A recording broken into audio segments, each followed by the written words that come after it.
Koutou katoa, ko Rachel Brown aho. It's an absolute pleasure to be here to launch this amazing book that's been written by Sir Jonathon Porritt. We're going to hear about that in a much more detail shortly. But my name's Rachel Brown. For those of you who don't know me, I'm the founder and chief executive of the Sustainable Business Network. We're sitting in our offices. We have some of the Fenwick family and friends here, which is wonderful behind us. You don't get to see that, but we're actually in person, which feels great. Sitting with me is Rod Oram and Izzy Fenwick, and you're going to hear from these people today.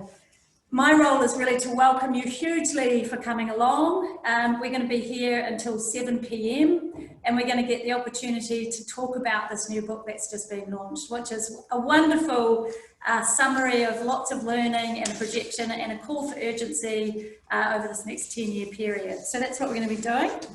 I'm going to be handing over in a minute to a person that you guys all know. This is Rod Oram next to me. And Rod is going to be emceeing tonight. So he's going to be facilitating a Q&A process with Jonathon and also introducing Izzy. You get an opportunity to do a Q&A, so you can answer questions or ask questions, which we will attempt to answer through Rod to Jonathon, who is in his home in the UK, and it's the morning over there.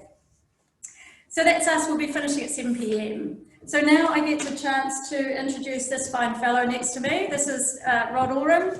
For those of you who don't know him, he is a business journalist, a columnist, and Rod has been doing this for over 40 years. His experience goes across international business journalism. He has worked for various publications in Europe and North America, including the Financial Times of London. He contributes weekly to the 9 to Noon, to newsroom.co.nz and to News Talk ZB. Rod is a very keen cyclist. He's extraordinarily generous by character, which is really the way that you've always been for us. Rod is also absolutely the right person to be facilitating this session and introducing both our speakers today. So over to you, Rod. Thank you, Rachel. Kia ora tātou to you all. It's a huge pleasure to have you joining us tonight. More than 200 people or so signed up for this event, and it's only a great shame that we're doing it entirely online, apart from a few of us here. But Jonathon, a very, very warm welcome to you. I know it's fairly early in your morning, but you're looking very well on that in late summer in Gloucestershire. And of course, yes. It's a wonderful pleasure to have Izzy here, and I'll introduce her shortly. So very simple format. I am going to say a few things, and then very importantly, Izzy's got a very special contribution to make to this discussion, and then we'll hand over to Jonathon. But by way of introducing Jonathon, I just want to say that I don't think I've ever introduced somebody by their family's motto before, which is sapiente e fortier ferre. If you go online, you can actually see this fabulous graphic, very heraldic, of snakes and griffins and all sorts of other things going on. But it seems to be exactly what's going on in the climate crisis, not the least of which is the background is very red and hot and angry. But the idea that we can bear wisely and bravely through this is, of course, exactly what Jonathon has been doing for many, many decades now. Starting, little did he know at the time, when he was back here as a university student on occasions, when his father was Governor General, and planting trees on the family farm, knowing that at a very early age he was making a contribution to these issues. But then after university, first as a school teacher in London, starting to engage with young people, but then going off into politics and the NGO movement, and being a great leader in that over many decades in the UK. Not the least of which, towards the end of that phase, being 10 years the chief sustainability advisor to successive governments, which fascinatingly spanned both Labour and Conservatives. But a very important ongoing piece of work or avenue of Jonathon's work has been Forum for the Future, which he founded with others some decades ago, which today remains absolutely the forefront of all these issues. which has been why it's been fabulous having Jonathon coming back to New Zealand in recent years, typically a couple of times a year, particularly for his work with Air New Zealand, but with other companies such as Frontier, to work on these great issues. And of course, it was in those meetings that Jonathon got to know Rob Fenwick, our great leader here on these things. And Rob, shortly before he died, far too young and very sadly earlier this year, wrote a wonderful foreword to Jonathon's book. So that's why I'm now going to hand over to Izzy before we then come back to Jonathon. Because Izzy, it's fabulous having you here to speak very much with the heart and soul and mind of the Fenwicks on this. So over to you, Izzy. Thank you, Rod. Kia ora tēnā koutou katoa. Ko hinurau te moana, ko onitangi te moana, no tamaki aho. Ko tā Rob toko papa, ko Fenwick toko whānau, ko Izzy toko ingoa. Dad was really honoured when Jonathon asked him to write the foreword for Hope and Hell, and I'm equally honoured to be here today to speak on behalf of him. The Wednesday before he died, he and I were sitting on the deck at Ngāpuhi Road. I had taken some leave from my job to help him with his work, for which in his mind there was still so much to do and so little time. That day, having read the excerpts that Jonathon had sent us, we talked about how inspiring Jonathon's hope in the next generation's non-violent resistance was. With Greta Thunberg at the helm, young people all over the world striking against the lack of action from government on this climate crisis. How amazing it is to think that young people are recognising the severity of the situation more clearly than many politicians or business leaders worldwide. And Dad and I also talked about what role I might play in this crisis. And to be honest, that day, the thought of doing anything, let alone continuing this particular fight without him, felt unbearable. And yet I recognise that in the face of this climate emergency, I'm actually one of the lucky ones. I was lucky enough to grow up in a family where conversations about climate change and the climate crisis and the impact that extreme loss of natural capital would have was just dinner chat. But despite this knowledge, there are days of paralysing fear, knowing there is just so much to do to reverse the current predictions, and I don't have all the answers. This eco-anxiety, now a medically recognised condition, is becoming more and more common amongst young people and is a tragic reality that Jonathon covers in this book on Hope and Hell. In the years of Dad's dance with cancer, there were many occasions where I would offer my services in an attempt to take some of the load off him. I wanted him to focus a little bit more on recovering and a little bit less on work. But it wasn't until he physically couldn't manage his laptop anymore that he finally let me help. I know it wasn't in his nature to stop working, but I think now on reflection, he also didn't know how to let me help. He didn't want to stop long enough to bring me up to speed, and he didn't know how to do an intergenerational handover of knowledge on such complex matters. But if he were here today, I think I would actually tell him to try harder. And this is a really hard thing for me to say because I watched him try harder than anyone I know, both to ensure positive outcomes for Aotearoa, but just to keep dancing his dance. But when I think objectively about this, that is what is going to give us the best chance to confront the climate emergency, taking the time to make this what it is, an intergenerational fight. So, like Jonathon, we must take inspiration from the next generation's non-violent protests and continue to build their arsenal. They need greater support and empowerment, and what better way than through experience and the handover of knowledge. Knowledge is power, and with power comes hope. So you too will read this book, Hope and Hell, and if you weren't already convinced that this isn't climate change, it's a climate emergency, you will be. But the way Jonathon writes, explaining the science, the knowledge, and his extensive experience is him handing over power and him handing over hope. And with this power and hope in my arsenal, I have dedicated my professional life to using the skills and resources I have to hand over my own knowledge, to accelerate the positive change needed by New Zealand's public and private sector leaders to sustain our natural world through human-centered design. And luckily, I have a boss who shares this vision. Thank you, Steve Maskell, who is in the audience somewhere. This vision of designing sustainability solutions based on human needs and capability and capacity. Together, we have stood up a sustainability design practice at the DNA Design, a human-centered design agency that we work for. So while I don't expect everyone to write a book like Hope in Hell or stand up a sustainability design practice, I do expect you to take inspiration from Jonathon's act of handing over knowledge and handing over power, and think about how you will do the same, how you will enable and support the next generation of fighters to have hope. So thank you, dear friend Jonathon, for handing over your knowledge and power and hope through this book, a book I know was painful to write. I have more hope and power for having read it. Thank you, Izzy, for those very, very moving and empowering words. And so, Jonathon, that's how much we hold you in esteem here, and why we gathered to celebrate you and your book tonight.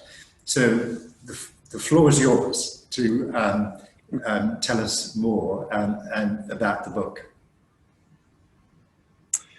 Rod, thank you so much for those words of introduction. And Izzy, I can't tell you how special that was to hear your introduction. And of course, through those words, to be reminded of all the incredible work done by Rob on so many different fronts in New Zealand. Such an inspiration to all of us. And Rachel, thank you for allowing the Sustainable Business Network to be the host for this evening, which is great. I feel in wonderful company here tonight, and I'm actually just so delighted. I know there are many friends and indeed family on this call, which is very nice for me. So special occasion, and I was thinking about how to lead into this and how to kind of get my head around where we are at the moment, because I actually signed off on the last pages of Hope in Hell at the end of March in this year. And of course, that was right at the time where COVID-19 was beginning to impact in a really, really big way all around the world. So I could write a last-minute introduction with a view to pointing out the difference between a pandemic, a kind of public health emergency of the kind that we've now seen a lot of over the last 6 months, and a climate emergency. And what was the difference, and how were we going to manage these things? And could we possibly look to the learning from the coronavirus pandemic as a way of helping us address the climate emergency rather more effectively than we've been doing up until now?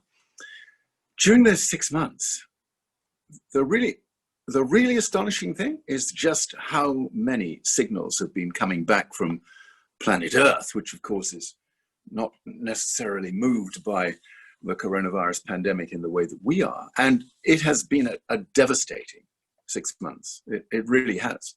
And you can see everywhere new phenomena, climate-induced disasters of one kind or another. Having thought that we had really terrible wildfires in Australia at the start of the year, and they were terrible.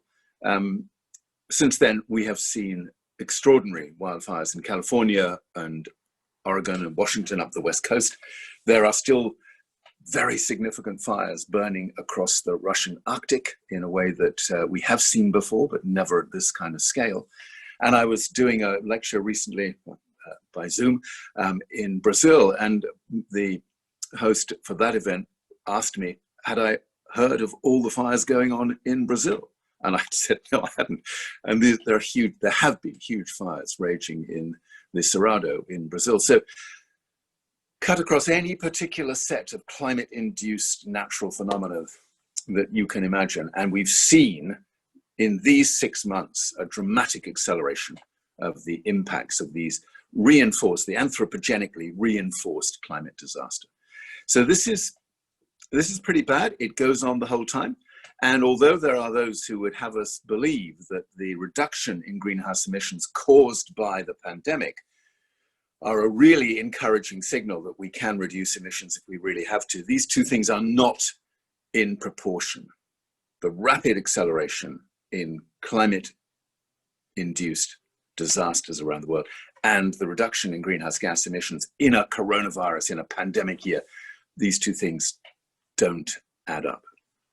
And to a certain extent, that's what made the book so difficult to write, was the much deeper understanding of the science that I had to gather in order to do the job, to try and explain where we are in terms of the unfolding impact of the climate emergency, and at the same time to look much deeper into the kind of combined political responses going on around the world, and to work out whether or not we had proportionality between the science and the political response. And the truth of it is we don't, not even remotely.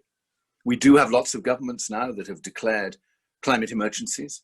We have not one single government anywhere in the world, including mine, including yours in New Zealand, that has got remotely close to indicating to its citizens what a proportionate emergency response would look like to accelerating climate change. Not one, not remotely.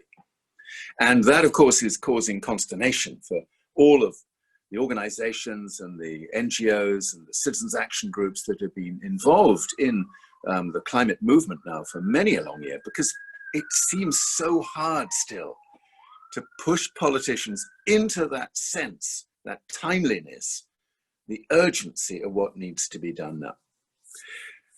I don't want to knock the whole political story. Politicians are obviously this year laboring against some just horrendous difficulties dealing with the pandemic, and that will last, unfortunately, as we know, in almost every country in the world, well into next year. There's no question about that now. We're not going to see the sudden disappearance of COVID-19. We're not going to see a sudden set of solutions emerging through a vaccine. We've got a long play ahead of us here. But governments still need to do a lot, and they still need to shape this agenda much more forcefully than they're doing at the moment, especially if you think of the run-up to the big climate conference, the conference of the parties at the end of next year, at end of 2021. Some good signals. We heard yesterday, for instance, that China, President Xi Jinping, has committed China to becoming a net zero economy, not by 2050, which would have been pretty astonishing, but by 2060. And that has actually added something to the debate going on at the United Nations General Assembly in New York at the moment, where politicians are yet again looking at a whole raft of different issues, with climate amongst them, but struggling to secure that kind of shared leadership to show that the world really can combine forces to do now what needs to be done. So all of that leaves one questioning, what would it actually take to get the politicians to embrace a much more dynamic solutions agenda?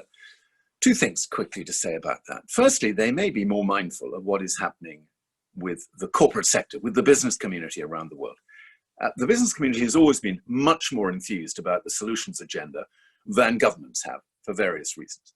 And those companies that have been able to latch onto a whole set of corporate business responses to climate change are right out there in front of this debate now. We've just had Climate Week going on at the same time in New York, starting on Monday. And during this week, I have been listening in to a succession of really quite inspiring speeches from business leaders from all around the world. Now, sure, some of them are the usual suspects. You would just automatically think they'd be doing what they are doing. So the big IT companies, for instance, and a lot of fast-moving consumer goods companies. But some of these declarations of intent were completely different in kind. So I listened very carefully, for instance, to the chief executive from LafargeHolcim, the world's largest cement company, recognizing, not just acknowledging, but really deeply recognizing the responsibility of his company in this entire sector now, because cement is a huge net contributor to emission of greenhouse gases, but recognizing the critical importance of innovation to find solutions to the problems that that sector faces. And you can't really fault now the contribution from very large numbers of global multinationals and other companies around the world, given the lack of real political leadership to start framing markets in a way that would make it easier for companies to do the more sustainable things, it's a very significant contribution. And I think it is fair to say that that's one of the reasons why Forum for the Future has been so thrilled to work with a lot of companies in New Zealand and to establish what it would mean for those companies to be true pioneers, real leaders in this space. And Rod, you mentioned a couple of them, the work that we've been doing with Fonterra, which faces, of course, huge challenges as one of the world's largest dairy companies at a time when the world is beginning to completely rethink the challenge of protein and the balance of nutrition in the global diet. And how can Fonterra thrive against that kind of background? And of course, Air New Zealand itself, and going through tremendous difficulties, as every airline in the world is going through, and trying to find the right kind of response to that challenge. The survive mode moving into revive, and then hopefully for a company like Air New Zealand to thrive. Again, this is an important way of thinking about it. And I'm just so delighted that Air New Zealand has been able to double down on its sustainability strategy and is even now thinking through what it will mean to reposition Air New Zealand for its different customers as and when we begin to see an emergence of international travel. Domestic travel in New Zealand, of course, is available to you in a way that it isn't in many other countries. So this is an exciting thing for all of you.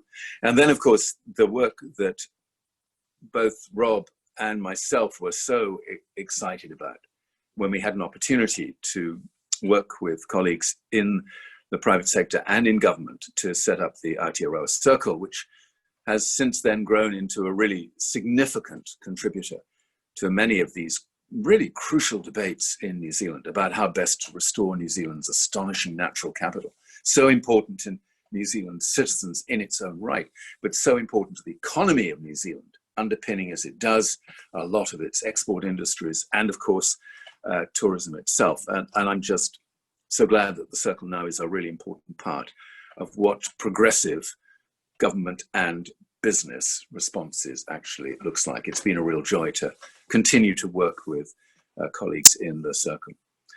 So look, the solutions agenda is amazing. I spent more and more time in the book looking at all the solutions available to us than I do looking at all the grim and terrible things going on in terms of the changing climate. And it still absolutely astonishes me that politicians don't get more enthused and excited by this, and instead of being rather grumpy about needing to do things to address the climate emergency, seized hold of it and said, you know what, this is the single most exciting opportunity that we in this country and every other country around the world have had for decades to reconfigure our economies, to rethink what we need to do to help improve the lot of many, many people in society, to bring forward new ideas, to generate and create wealth in completely different ways. I just don't understand the lack of imagination on the part of so many politicians today. I think that's what really continues to baffle me. So maybe we want to sort of explore a bit about that. And of course, I know this is something that many of you, not least Rach from the Sustainable Business Network, have been so keen to encourage, which is to see the upside, go after what it is in this agenda that provides such inspiration to people, your own employees, your business partners, your stakeholders, etc. So we have this gap, and essentially the challenge that we face now is to fill the gap between the science and the political response. And that's why it's been a real joy being able to follow up with young people since the book was published back in June. And I now spend quite a bit of time working with young people's organizations and doing what I can to encourage them to see their role in this transition and the part that they've got to play in it. And to a certain extent, to make sure that this notion of what is referred to so eloquently as the intergenerational handover, that we really do understand the implications of that, that we find much more creative ways of working successfully between generations to bring the pressure forward to keep governments on the spot, to make sure that governments do what they now need to do. And I'm very mindful of the responsibilities that fall to the greybeards, as it were, who have been around in this world for a long time, the responsibility now of ensuring that we can work collaboratively together in a way that hasn't actually happened before. And there was a kind of completely magical moment for us here in the UK just after Christmas, when we had the very powerful, moving image of Greta Thunberg, who Izzy referred to, and David Attenborough sharing a platform together and bringing together a 17-year-old young woman demonstrating a quality of leadership that I haven't seen for a very, very long time, together with a 92-year-old greybeard, if you like, and sharing that sense of what needs to happen now, a shared purpose in that space. So for me, that was an extraordinary thing. And it goes to the heart of what I'm saying, really, which is it all comes down to the quality of leadership, something that Rob absolutely understood, Rob Fennick understood, something that I think any of us involved in the sustainability world now really do understand. This is about quality of leadership, whether we're talking about young people, old people, people in business, people in government. It's all about the degree to which we can step up and allow that leadership to transition, to help transition our economies in the right kind of way. So it's in a funny kind of way, it is a brilliant moment to be involved in all of this. We no longer have to dispute the science, it's pretty damn clear. We no longer have to pretend there aren't solutions to these problems, because there are solutions. Everywhere you look, there are solutions to the problem. What we have to do now is to make sure that we can actually bring those solutions to bear in a more timely way than we've been able to do up until now. So, Rob, I think you gave me 15 minutes, and I think I might just have done my 15 minutes. So I'm looking forward to a bit of Q&A. Thank you. Fine, thank you very much indeed, Jonathan. As ever, just a wonderful sweep of ideas and knowledge and information that is incredibly reassuring. If I would just want to say to people online, please do pose some questions or some comments to Jonathan by using the Q&A box on Zoom, and I'll be seeing the questions here and be putting them to Jonathan. Jonathan, if I may start this way, how do you think are some of the most effective ways that we can reach across political and cultural chasms to be able to work together on climate? Yeah, well, I was thinking about that even earlier this morning, listening to the news in the USA. When you talk about cultural chasms, the degree to which we now have a nation like the United States still totally polarized between the positioning of the current incumbent in the White House and what a growing number of American citizens actually want to see happen. And the good news is, Rod, and this is, I think, worth bearing in mind, is that there are very significant majorities of US citizens who want to see the US getting much more involved in climate leadership. So they don't any longer buy the straight Trump denialism or the idiotic Fox News ideologically driven ignorance. They don't buy that, even though their lives are still very definitely shaped by it. It's the kind of prevailing backdrop to a lot of the debate. So for me, reaching across this chasm is a question of building trust. It is a question of putting forward solutions that actually speak to the concerns of people who might think that the Green movement or Green left politicians don't actually speak to the needs as they see them today. Ensuring a just transition, that's becoming really important, so the millions of people who are currently dependent on jobs in the fossil fuel economies don't just get thrown out, left behind, that we actually find a way of transitioning their jobs in a just and properly compassionate way. All of these things, I think, will help bridge those divides, but I don't want to underestimate them. They are huge and they are really problematic in many, many countries around the world. I've only touched on the United States. We can see the same phenomenon going on in many other countries. Fine, thank you. Just sort of trying to establish that trust is absolutely key. I certainly agree. A wonderful question from John Santa Barbara. Now, John and his wife were very great colleagues with Jeanette Fitzsimons in our climate declaration. And so it's a wonderful question from John there. How do you see the issue of energy descent being integrated with the solutions to climate change? Energy descent, of course, being that decline in net energy surplus with renewable sources. This is one of the things that I probably get over enthusiastic about in the book, to be honest, because I'm very conscious that having, as you quite rightly pointed out, Rod, having spent sort of 45 years trying to excite people about the solutions, I used to bang on and on about renewable energy solutions back in the 70s and 80s, when, to be absolutely honest, you really couldn't point to what was going on technologically at that point as a wholesale substitution for all the energy services that we derive from fossil fuels. You really couldn't, it just wasn't possible to make that leap. These days, not only is it possible, it is absolutely the biggest opportunity that we have now, is to transition out of our dependence on fossil fuels and into a suite of new technologies based on renewable electricity, sun, wind being paramount in that sort of portfolio, plus energy efficiency. Never forget energy efficiency. So many people get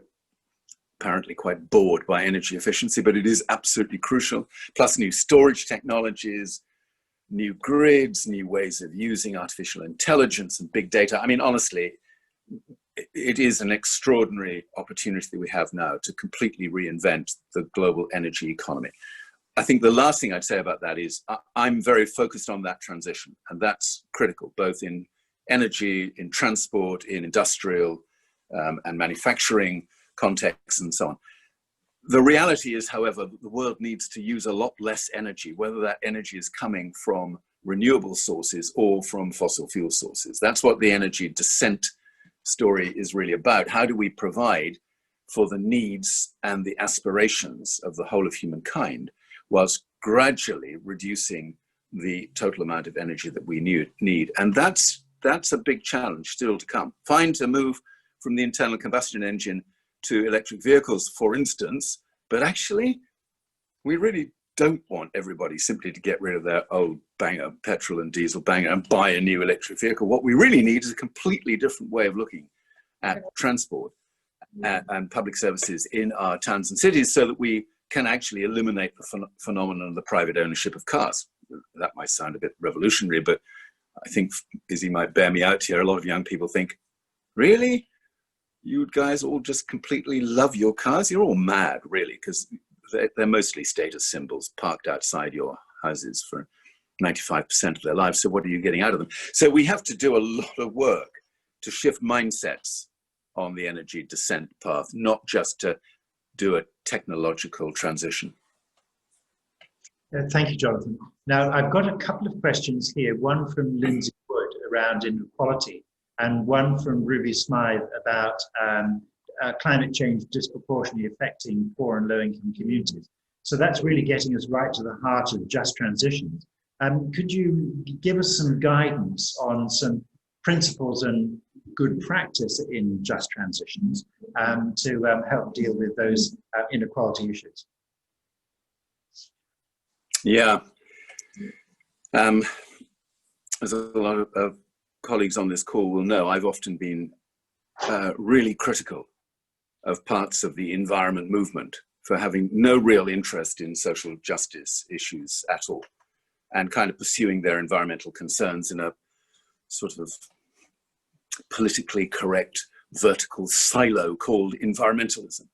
And honestly, this has been such a bad approach to things, because it's cost us dear in terms of making a much more powerful integrated case about climate justice, social justice, racial justice, addressing racial inequality, continuing chronic racial inequality today, and finding the things that bind all of those things together.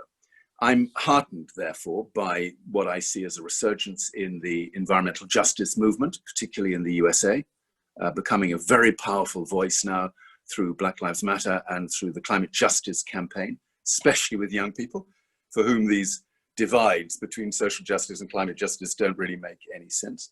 And I'm hugely heartened by the degree to which we're now thinking much more constructively about building in a set of social justice requirements, criteria, as we address the climate emergency.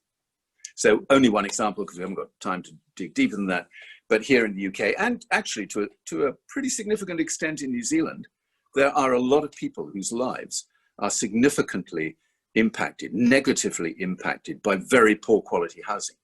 And one of the absolute priorities for me in any reinvestment program that governments bring forward is to improve the quality of the existing housing stock for people suffering pretty chronically from what is called fuel poverty.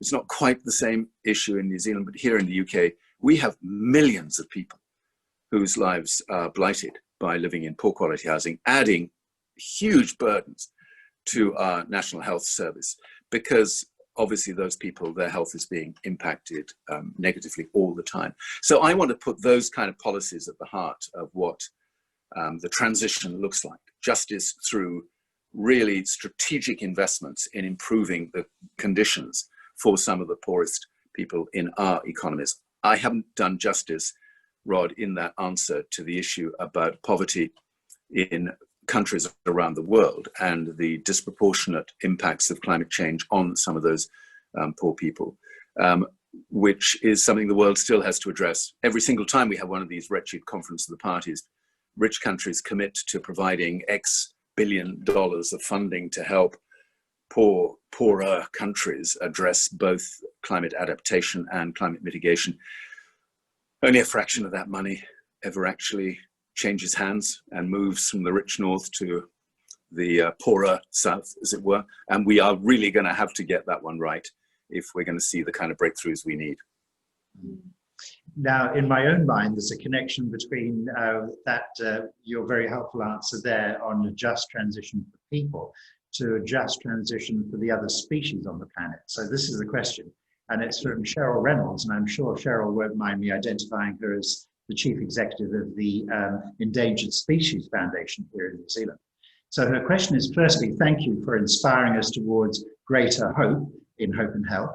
You talk of the UK's Dig for Victory and the USA's Victory Gardens during World War II.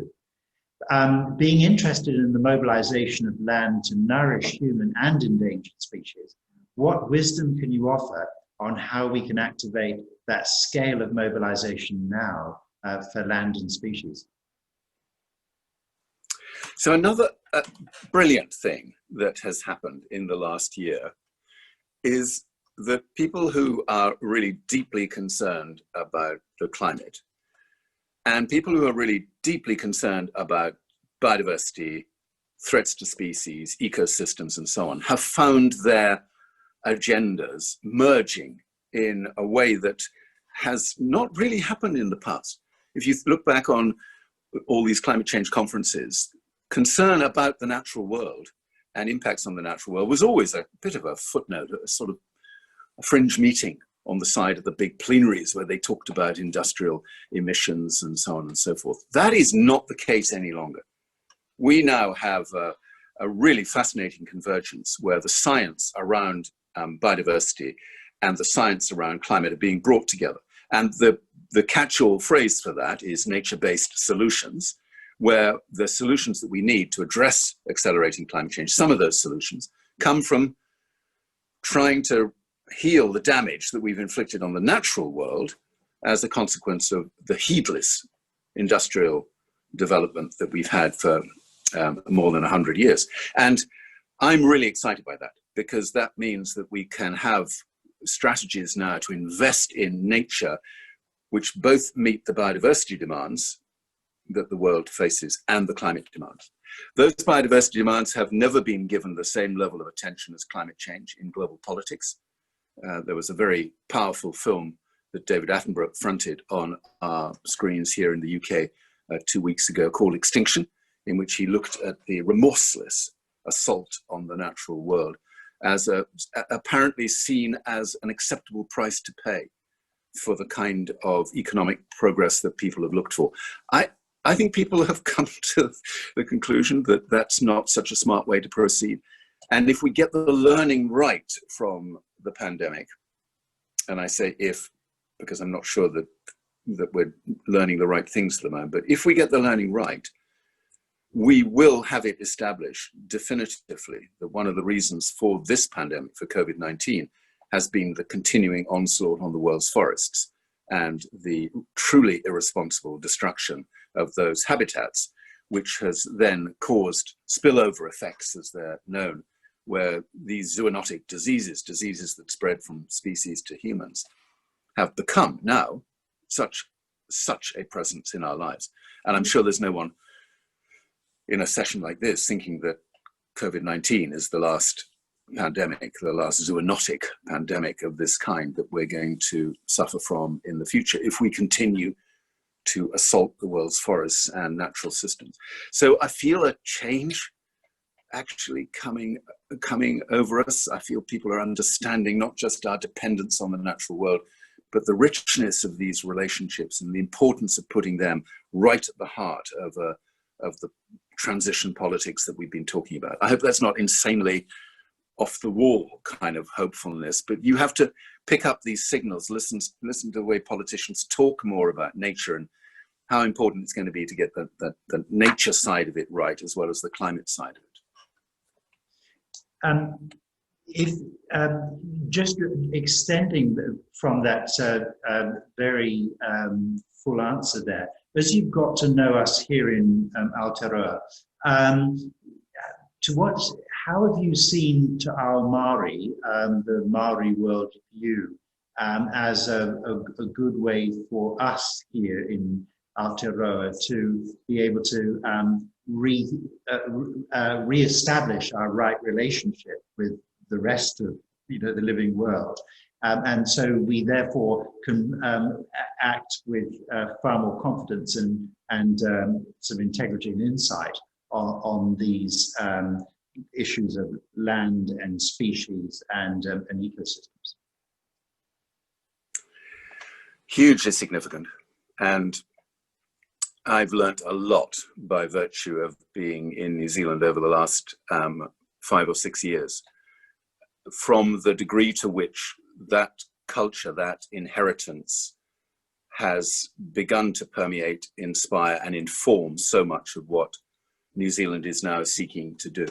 And I think it's fair to say that in the establishment of the Aotearoa Circle, there was a very clear understanding of the contribution from that, from Māoridom, from that culture, and the ways in which we now, if you like, Western industrialized societies and cultures have to be much more mindful of deeper knowledge and learning that so many Indigenous people the world over have sought to bring to bear on our crazy understanding of progress, and embed that much more at the heart of what we're really doing. And I put that in the context of Indigenous people around the world because, again, one of the things I've touched on in the book is the newfound learning that we are seeing coming from protectors of both the values associated with protecting the natural world and an understanding of what that means from a lifestyle and actually how we practice living more responsibly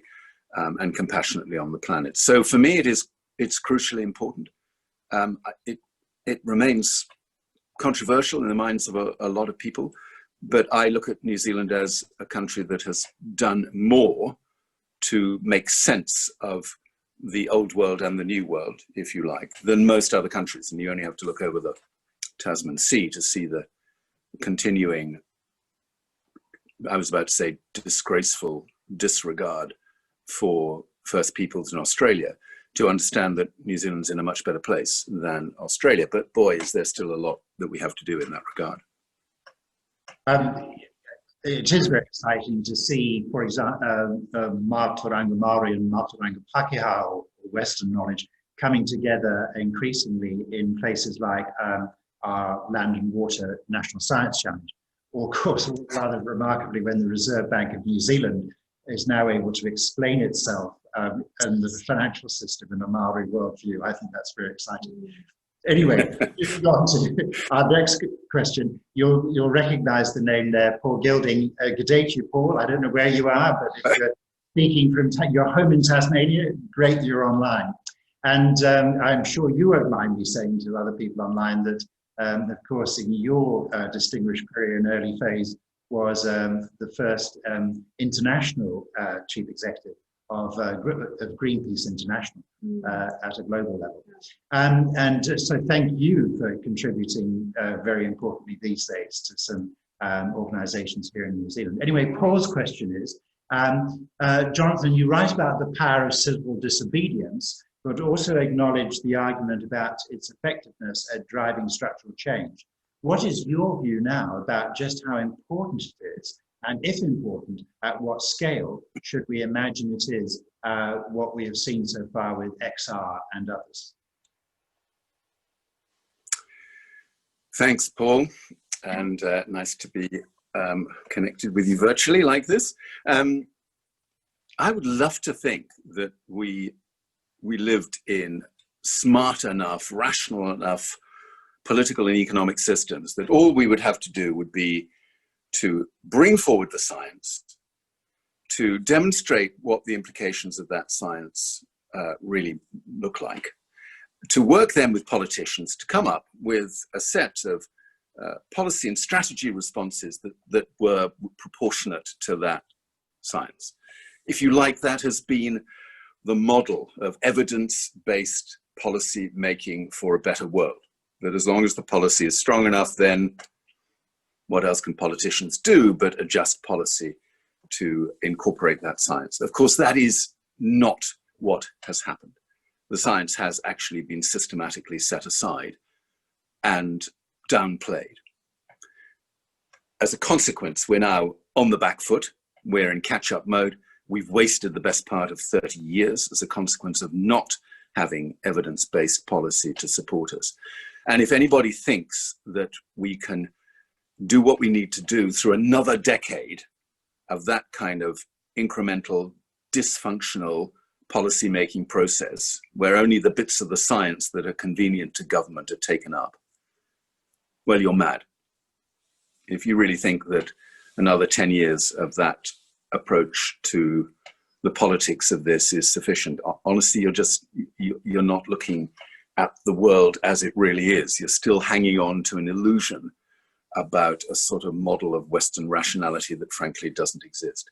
So at that point, you then have to consider additional political responses, and included in those for me is the need for significant levels of civil disobedience, as those citizens who have plumbed the depths of this do feel this sense of political and moral responsibility, are prepared to accept the challenge of intergenerational justice. Those citizens then will not condone the continuing failure of their governments and will seek to express their desire to change things faster by becoming more disobedient, if you like, including the use of non-violent direct action. And when I was last in New Zealand, I had quite fun pointing out the school strikes movement in New Zealand, which of course was hugely significant and very large numbers of young people out on the streets of many, many towns and cities in New Zealand, making the view of young people in New Zealand abundantly clear.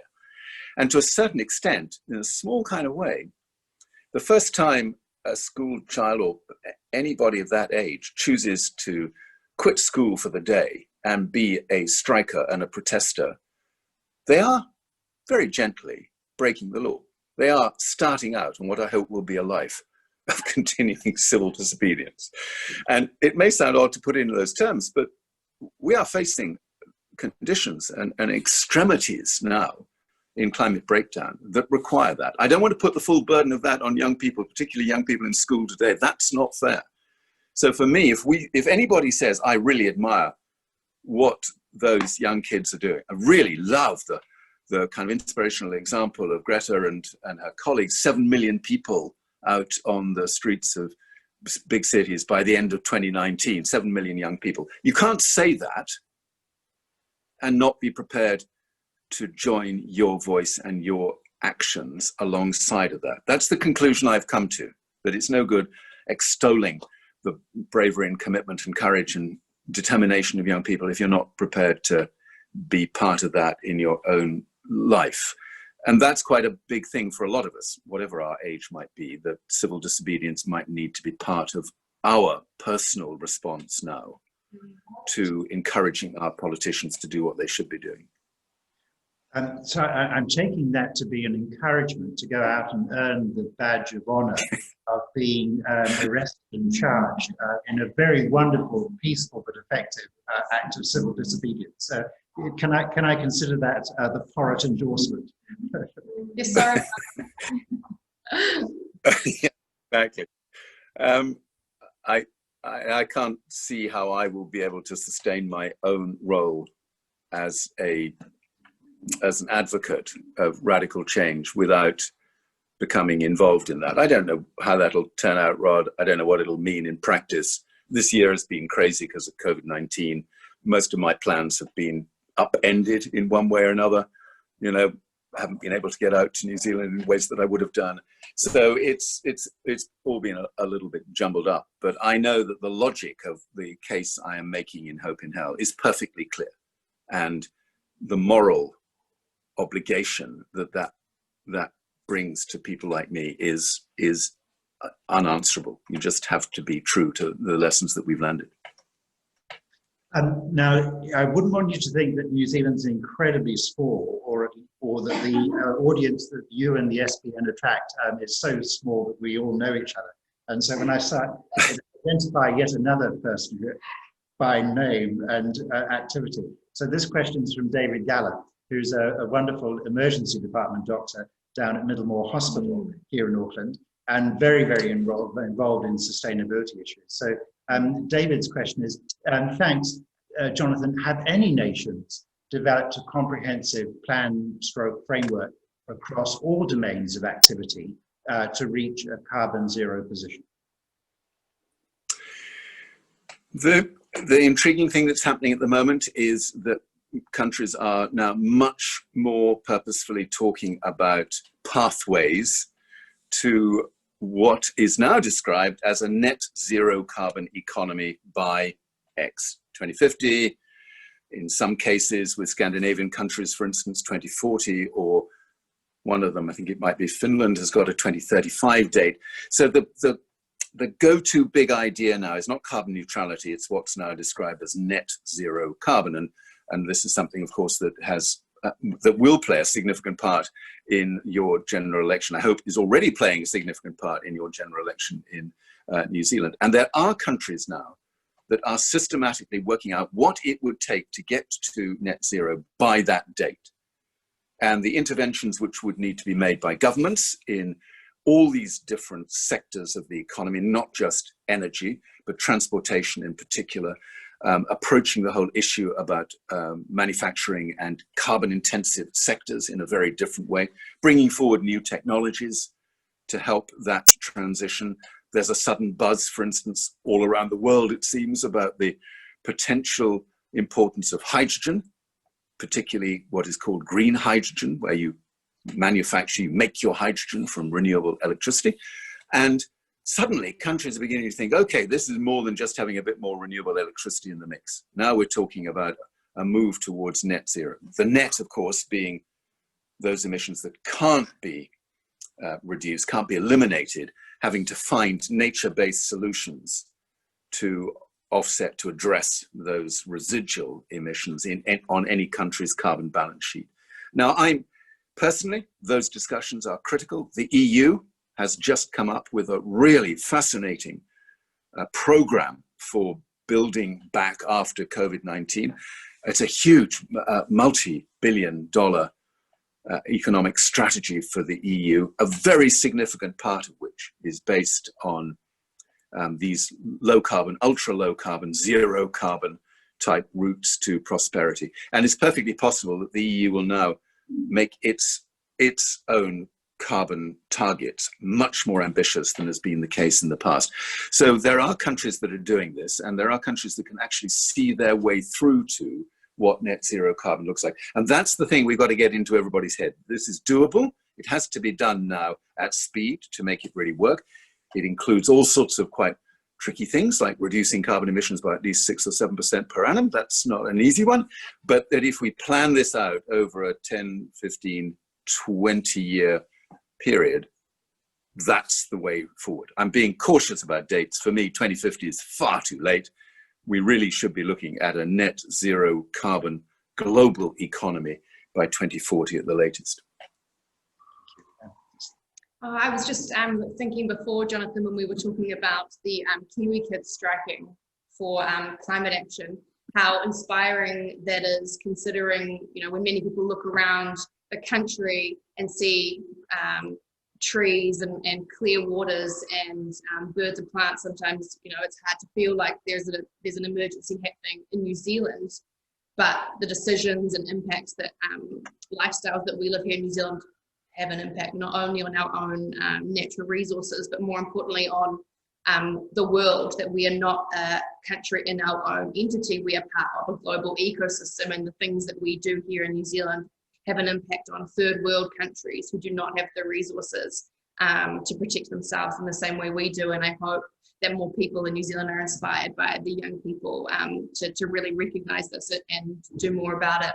And I saw a comment in the questions that came through about how New Zealand is ranked 5th in the countries that own cars, the number of cars sort of per capita. I think, you know, again, you know, looking around New Zealand and seeing a relatively clean green image prevents that urgency sometimes, and it's just not the case.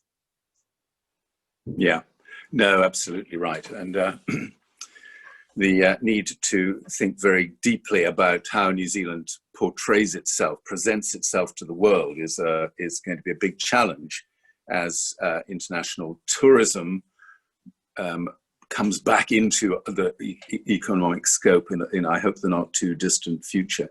I think it's these inconsistencies, Izzy, that are really important. We have to be true to the knowledge and the learning that we have now. This does start with education.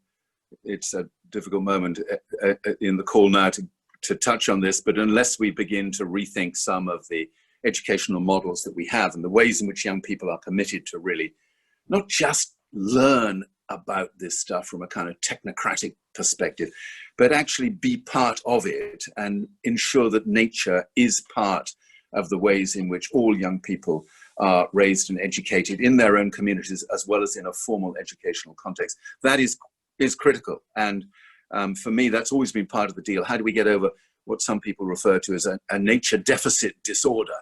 The fact that all of our lives have been impoverished by not having opportunities for young people to have access to nature. So it goes right to the heart of that, and building that out from that point on for young people as they go through their educational career and then into university or jobs, whatever it might be. That's the essence of it, really. I couldn't agree more, and I also think that there's a real opportunity there for that innovation that you spoke about earlier, why some governments are more imaginative or innovative about the solutions that we need, and that young people are known for their imagination or innovation, and how can we do both of those jobs at once, give them the skills and capabilities they need to further develop their thinking and then channel them into the right direction to be able to have that impact as they grow up. Absolutely. Very sadly, we should end very promptly, and it is right on 7. But I want to stress to everybody out there that this wonderful book is in the country. And when we had originally planned to make this a far more physical presence one, we'd arranged for Unity Books to be here to be selling the books. But I just checked with Unity before we started the session. They have lots of books, lots of copies, because they had got them in for us. So if you call up Unity Books here in Auckland, or go to their website, unitybooksauckland.co.nz, and order online, you'll be able to get Jonathan's book that way. And I hope that you'll consider this evening session with Jonathan a virtual signing by the author of the book. He's not here to sign this. Jonathan, in terms of my copy, I don't think it's been a long time since a book I was going to say bought, actually the publishers gave me this one, has become so personalized with lots of underlining in yellow markers and fingerprints. But of the many, many gifts that you've given us in the book, with all the knowledge you've collected, I hope you don't mind in closing if I quote one of the most wonderful people that you quote in the book. And that's, of course, Rachel Carson, who's very much the mother of the modern environmental movement, thanks to her book, Silent Spring, in 1962, as memory serves. So to Rachel, Carson quotes, to reinforce your message, but a tribute to you and your work. Those who contemplate the beauty of the earth find reserves of strength that will endure as long as life lasts. But the other one is just as apposite in a different way. The human race is challenged more than ever before to demonstrate our mastery, not over nature, but of ourselves. So thank you for this book, being who you are, and for hopefully seeing you here in Aotearoa, New Zealand, reasonably soon after the borders reopen. But I can assure you that isolation for 2 weeks, I can't guarantee that you'll be at the better end of the hotel market, but apparently fly by with only 2 COVID-19 tests to be momentarily discomforting. Yeah, it would be a price worth paying for sure. I've kept the dates in my diary, Rod. Don't worry, for whatever it is, February, March next year. I'm ever hopeful about things like that. Can I just say a big thank you, Rod, and to you too, Izzy, for sharing this experience with me, which is wonderful. And thanks again to Rachel for the connection with SBM, which has been great. So it's been what a nice way to wake up, what looks like quite a cheery morning out there in the UK. So thank you. So anyway, Matava, go well, and we'll see you soon. Thanks.